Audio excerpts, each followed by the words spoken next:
Fakta lain terungkap mengenai sosok pemuda viral diberi uang anggota Ditlantas Polda Jatim, Brigadir Budiman, karena tinggal di kolong jembatan Bentang Wage, Tol Sidoarjo Waru, KM 749. Ternyata, sosok pemuda berinisial A itu, masih memiliki orang tua. Artinya ayah dan ibunya masih ada, dan sehat walafiat. Kemudian, A merupakan anak sulung dari 3 bersaudara. A juga mengakui, jika dirinya sudah kabur dari rumah dalam kurun waktu 3 bulan. Alasan yang membuat A terpaksa kabur dari rumah, selama itu, disebabkan permasalahan keluarga antara dirinya dan kedua orang tuanya.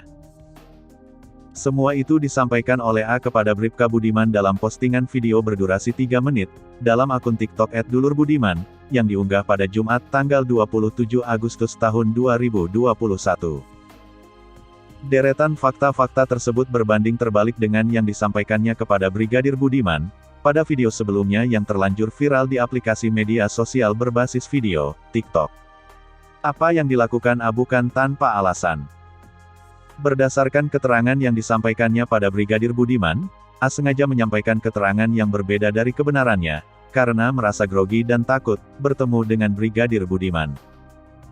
Selain itu, kondisi psikis A saat ini sedang mengalami tekanan. Masalah dengan kedua orang tuanya juga melatar belakangi mengapa A menyampaikan keterangan yang berbeda dari kenyataannya.